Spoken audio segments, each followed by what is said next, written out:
the Liberals are accusing the Conservatives of holding up the legislation, of drawing it out. You're within your rights to do what you're doing, but this means that important work and important things that are important to Canadians are going to take longer to get to them. Well, unfortunately, it's all wrong. It's not by repeating something that is wrong that it become a truth.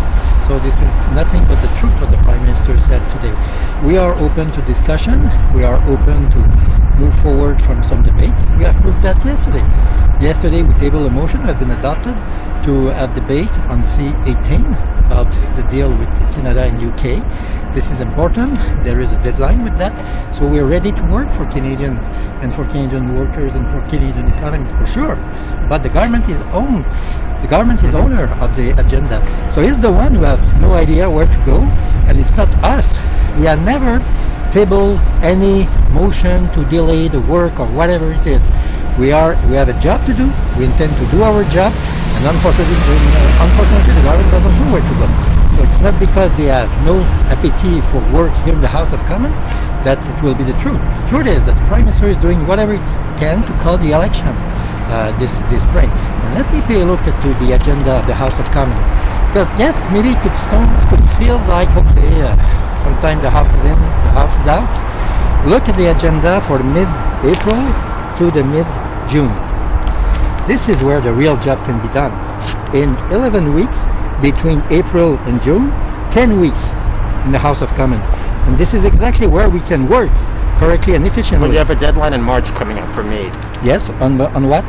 For medical assistance in dying, right? It's okay. March 25th or yes, 28th. Yes, that's fine. Okay, so let's talk about those two issues.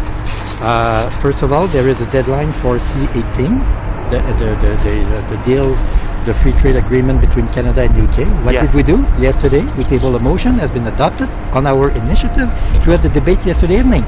So we're working forward on that issue. On Bill C-7, what did happen? When the decision has been made by the Senate, because we are reacting to the Senate amendment, it was on Wednesday evening. On Thursday morning, we published a communique saying we're ready to work, but table the document right now. Depose the document, depose the motion right now. Our first reaction was not to answer to our request, but was to ask for a delay. They are the one who asked for the delay, not us. We never asked for a delay. We were ready to fight and to debate this issue. They refused to do that. They asked for a delay. Then, after 5 days, it took them 5 days to make their own decision, which is fine. I have nothing to say about the fact, but those are the chronology of the events. In the 5 days, finally they tabled their position at 10 p.m.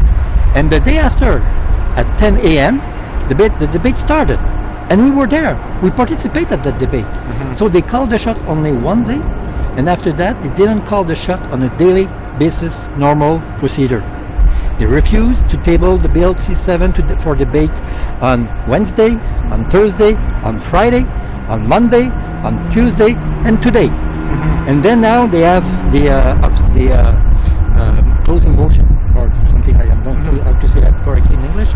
So they own the agenda, and they decide all by themselves not to table the bill and to call the debate in the regular moment in the House of Commons. You were telling us about April. What did you want to tell us before I interrupted you? Okay.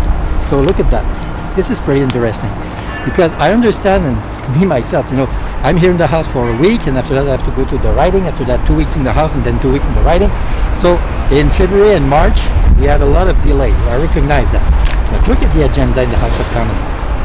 Since mid-April to mid-June, okay, there is 11 weeks. The House is sitting 10 weeks on 11 weeks.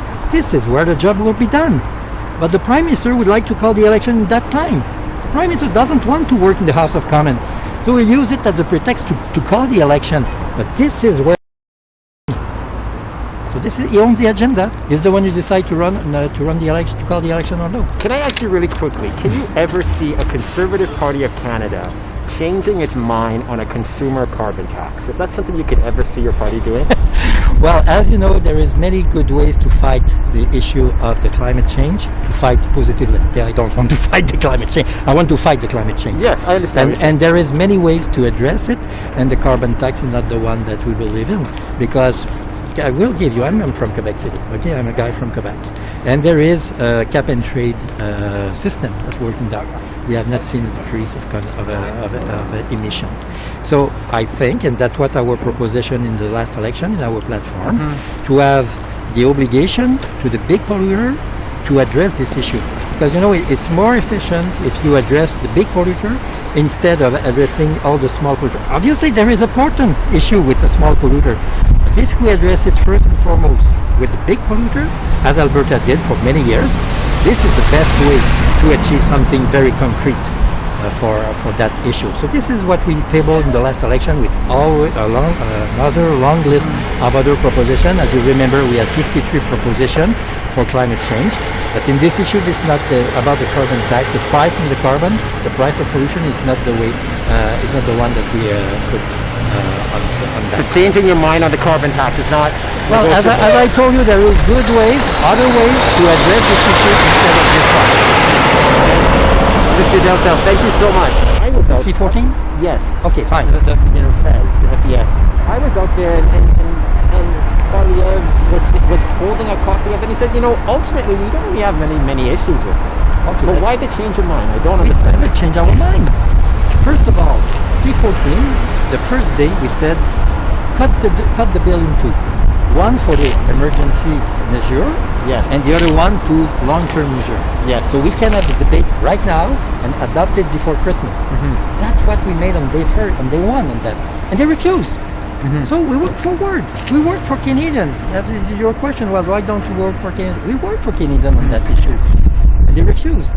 And then a few months later, the Prime Minister told me in question saying, I hope that the House Leader will say to shut down this debate on that. And come on, this is our proposition. Do you agree to cut it in two, and then we will move forward? And she refused. So twice we proposed to cut the bill C14 for emergency issue and for the others issue. Because if you go too fast, you have some loophole, like we had with the famous $1,000 for those who are outside. I know that in English Canada there was not a lot of attention, but I can tell you that in Quebec that was big news when we discovered that loophole. So we said, if you go too fast, you will have that kind of loophole. So we will do our job. So yes, some people of my party talked about that. How many? Only a third of my caucus. Yes, I have a huge caucus, 120 members. I'm proud of that. But there is only a third of members who spoke on that. So they are accusing me of filibustering the C14 while 2 members on 3 have not spoken on that. I refuse that. Okay.